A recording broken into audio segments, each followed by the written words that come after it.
curiosity, do we all accept that Luke was written by Luke? I do. Yeah, I do. I do.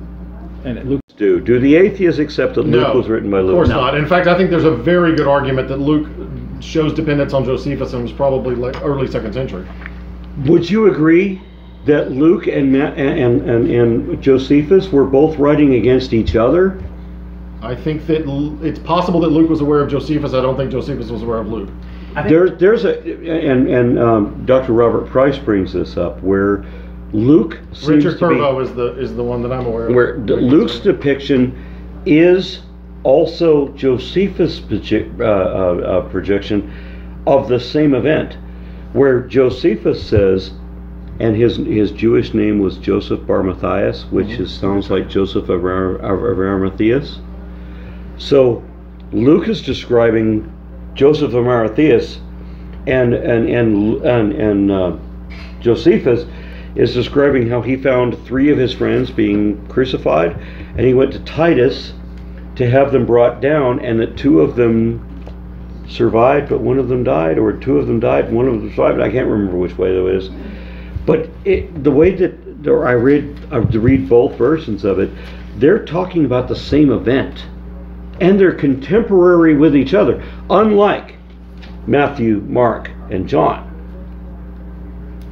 Luke seems to be writing Josephus from the alternate perspective. So you're aware of and subscribing to the idea that the writer of Luke is dependent on Josephus. He's read Josephus and he's writing his account. Seemingly. And he clearly is dependent on Mark. So Luke is cribbing from Mark and cribbing from Josephus, which would put it early 2nd century, not even like 85, which is well, yeah, if it's Luke at all, then it has to be 2nd century, doesn't it? Josh, what can, like, piggyback on what Rex has said. So you've heard. I have to apologize. This is the only food I've had today. No, you're so no, but it strengthens your argument. I've heard You've sweared far less in the 2nd segment than in the 1st segment. I've heard Blake Junta describe his reasons for being convinced of it, and he's explained it, and I've heard it. I'm curious to know what has convinced you that it's accurately attributed to a person named Luke. The Luke, the traveling companion of Paul. I just want to hear it from Josh. Yeah, well, just to be on the level, I haven't studied that, so I wouldn't have a good response. But I know that. No, you said you were convinced of it. So let me put it in context. When he said Blake Junta, I immediately giggled. So I said I heard his explanation. I would say point that we've got scholars or early Christians throughout the 2nd century quoting our Gospels and not attributing the names. It's not until the late 2nd century that they start calling it Matthew, Mark, Luke, and John. So I just find it interesting what people say that what convinces them about. Well, I mean, the author himself names himself, right? I mean, does he? I don't think so. No. He says, "Dear Theophilus," right? And he says, the interesting thing to me at the beginning of Luke is he says, "Others have set out to write an account, but I'm going to write an orderly account." So he's basically disparaging his sources, and we know one of his sources is Mark, and one of his sources is Q, which we don't have anymore. But so Luke is writing this research paper based on earlier sources. And I think he definitely has access to Mark, he definitely has access to Q, and he probably has access to Josephus. And so he's writing a research paper, and he says he's going to do it better than anyone else has done it. Out of the 22 Gospels that we're aware of, the 4 that were accepted as canon, right, none of them describe anything from a first-hand perspective. They don't claim. They don't claim to be the. They're all anonymous. The names came later. And the best one is the Gospel of Thomas, which is the Coptic Gospels, wherein I think is the only words of wisdom we can ever attribute to Jesus, if we accept the Coptic Gospel. What would be an example of wisdom in Thomas? Wherein they ask Jesus about his perspective on circumcision. And he said, if God wanted men to be circumcised, we wouldn't be born with foreskins. Okay. Wow. Well, so I don't know why that is. So what's the significance? Whether it's all made up. Gotcha.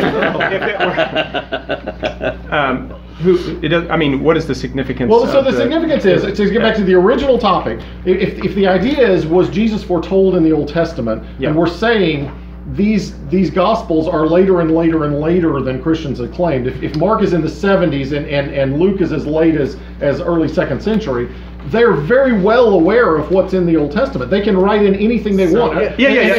So to me, let's talk about something like the Exhibit A to me is the birth in Bethlehem, right? Everyone knew Jesus as Jesus of Nazareth. There's nothing about Bethlehem as in his entire biography, and yet we have the 2 Gospels that narrate his birth go to pains, historically inaccurate pains, to put those parents in Bethlehem solely so that he can historically inaccurate. Wait, it's not. It's not. One. So in Matthew, we've got this. Basically they're already living in Bethlehem. Jesus is born uneventfully. Herod's going to kill all the babies, so they flee to Egypt. When they're going to come back, the son is now in charge, so they go to Nazareth. So he solves the problem of how Jesus of Nazareth is born in Bethlehem. Luke has a completely different take. In Luke, they're living in Nazareth. They go to Bethlehem for this census, and then they go back to Nazareth. So both of them have this creative writing problem to solve of how Jesus of Nazareth is born in Bethlehem. But the truth is, there never was a worldwide census. The Romans kept detailed records. We have Josephus that mentioned the most minute things, never talks about this event, and never talks about King Herod ordering the slaughter of all the babies. These are completely unhistorical events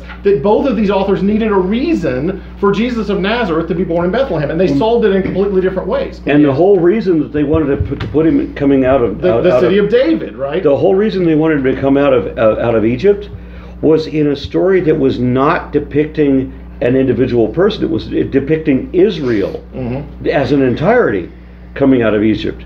So they're not talking about Jesus at all. So Rex or Arn, either one of you, questions on.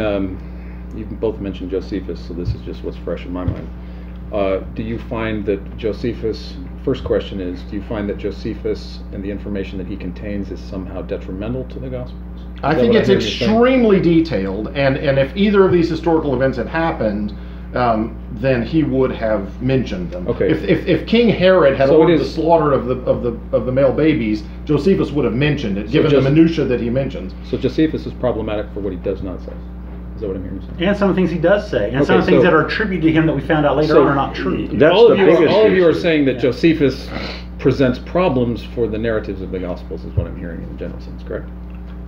Yes. I would say at least as to those two historical events. So, in that, my question is, does any of you know when the earliest manuscript that we have in existence of Josephus on record in a museum? No, but I'm sure it's late. In a museum? No, I couldn't. Well, the earliest extant manuscript of Josephus. No, tell us. 10th century. Okay. What 10th? 10th. Yeah. That's the earliest? That's the earliest, yeah. So but remember, I mean, the Jews weren't let me copying this. So No. But the point is, if we're going to, I'm getting into the way we know history. Right. The accuracy, the argument that the Gospels are not accurate comes oftentimes, you hear Bart Ehrman is probably a classic example of how he does this. He's pointing out, and you've said before, the decades between the events and the general attribution of when these texts were actually written. They're decades. If you want to push it to 100 AD to be generous, they're all around that time. But and Ehrman does this in When Jesus Became God, or what's the other one? What's the title? God Became Jesus. God Became Jesus. So Ehrman believes that there was no empty tomb, and he goes into probably no tomb at all. No tomb at all. Why would there be a tomb? So Ehrman makes the argument. I think he's the only one that I know that does it cogently. But he provides manuscript evidence of why he thinks Pilate would not have allowed the people to bury Jesus. Ehrman's not a mythicist. He thinks no. So let me finish, and then I'll let you guys talk. Every manuscript that Ehrman cites as historical evidence is at least 800 to 900 years removed from the events they describe. Why are those documents accurate? Well, not the writing of, just the copy. The copies that we have on hand, just like the Gospels. And I don't think anyone here is arguing corruption of the copies. Clearly, the Christians had an incentive to copy the Gospels. So we have much earlier copies or fragmentary copies of the Gospels. Some of these other things we only have later copies, but no one's arguing that they were written that late, just that they... No, I'm not saying they are. I'm saying that the extant manuscripts from which Mr. Ehrman is making a claim are 700 to 800 to 900 to 1,000 years after the fact. Describing the typical Roman practice around crucifixion. Yeah. So you're just making in order to do that, you have to say at some point, you sort of take it a priori that these texts are reliable. Right. No one's arguing the reliability of the text, Christian or not. We're arguing when the texts were written. So if the Gospels were written, let's say 70 to 110, I think we can agree on that window. Then we're talking about much later than the events. But they did exist.